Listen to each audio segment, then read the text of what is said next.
Сәлем достар, бүгін 98-ші сабақты өтетін боламыз. Каналымызға міндетті түрде подписаться батырмасын басып, жазылып алыңыздар. Сіздер үшін пайдалы басқа да сабақтар шығып отырады. 56-шы жаттығу мәтінді тыңда. Атан түйе шөккен жер.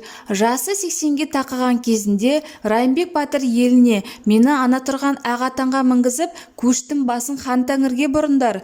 Ақ атан шөккен жерге елді қоныстандырыңдар депті. Бәрі қарт батыр айтқандай болады. Ел көшін тауға қарай бұрады. Көш қазіргі Алматы қаласы Райымбек даңғылы бойындағы орталық зират орналасқан жерге жетіп тоқтайды. Сол араға атан түйе де шөгеді. Ел осы араға қоныстанады. Көп замай Райымбек батыр дүние салады. Батырдың зираты да сол жерге орнайды. Мәтін неліктен атан түйе шөккен жер деп аталған? Райымбек батырдың өсиеті бойынша түйе шөккен жерге ел қоныстанғаны үшін атан түйе шөккен жер деп аталған. Мәтіннен сын есімдерді тап. Мәтіндегі сын есімдер атаң, ақ, қарт сөздері. 57-ші жаттығу мақалдардың ішінен мәтін мазмұнына сәйкес келетінін тауып жаз.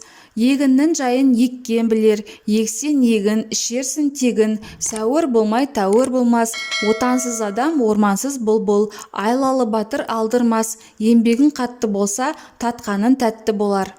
Мәтін Райымбек батыр туралы болғандықтан, бұл мәтінге айлалы батыр алдырмас деген мақал сәйкес келеді. 58-ші жаттығу кестені толтыр. Адамға тән қасиеттер жағымды және жағымсыз. Жағымды қасиеттер ақылдылық, өнерлі, кішіпейіл, сүйкімділік. Жағымсыз қасиеттер қатыгез, іштарлық, дөрекілік, тәртіпсіздік. Шығармашылық үзіліс. 59-ші жаттығу сөздіктегі сөздер қай карандаш түсіне сәйкес келетінін тап, сонан соң оларды тіркестіріп жаз. Сөздік: аю, қара, шоколад, түлкі, аспан, раушан, балапан, шыша сөздері берілген.